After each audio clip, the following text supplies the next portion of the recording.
Lady Anoleth was a socialite and art dealer, a native of Riven Port, who came of age in the growing prosperity of her homeland.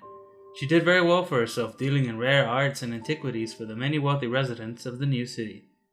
On the morning of the fall, she received the package, ostensibly from a fellow collector. Inside was contained a fascinating portrait, unlike anything she had ever seen before. She decided to place it in her personal collection, and upon placing it there, she found herself intently staring at the painting. Seemingly transfixed by its confusing nature, she simply could make no sense of it, knowing only that it was oddly beautiful. When she came to her senses, she realized that a long time had passed. Observing out of her window, the city now seemed abandoned, save for the strange creatures that now prowled its streets.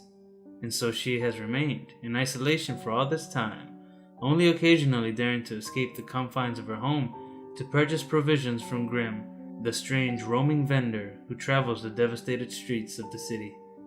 Her richly adorned manor has been her sanctuary, where she has slowly been losing her mind. She has never once suspected the portrait, though it is itself an entity of the demon.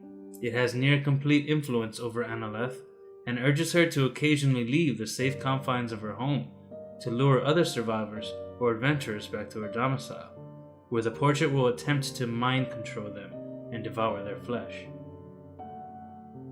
Lady Anoleth never has any memory of this, and would likely lose the last scraps of her sanity were she to realize the truth of her actions. Because of the taint of the painting's influence, most of the denizens of the new city will ignore her or avoid her presence. Lady Anoleth has found that most of the terrible creatures prowling the streets can be shooed away simply by waving a broom and yelling at them.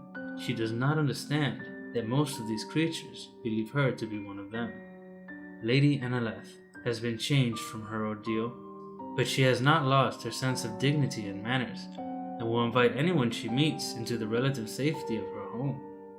She will offer what little she has in food and accommodations, and partake in any conversation she can, as she was always a genuinely nice person, and delighted in hosting parties and socials before the fall.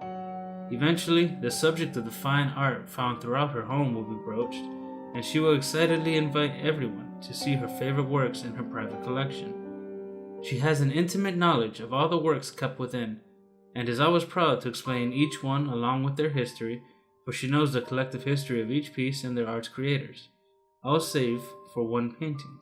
Sitting at the end of the hall in which the collection is kept is the place for the most prized work in the collection, a sculpture by a venerated dwarven artist, said to be the last he finished before he died of overindulgence in strong drink and stronger women. Ruslav's Pale Maiden, as it is known, is normally sitting in this spot of prominence, but as the players may notice, the Pale Maiden has been dragged off to the side, losing its place to a painting, now leaning against the wall as there is no hardware here to hang a painting. This painting is not like the rest, an abstract work of various shades of crimson smeared throughout a plain white canvas, and Lady Anoleth knows next to nothing about its history save for the sender's information, but she will insist it is now her new favorite, that she somehow fell in love with its jagged lines and indecipherable nature.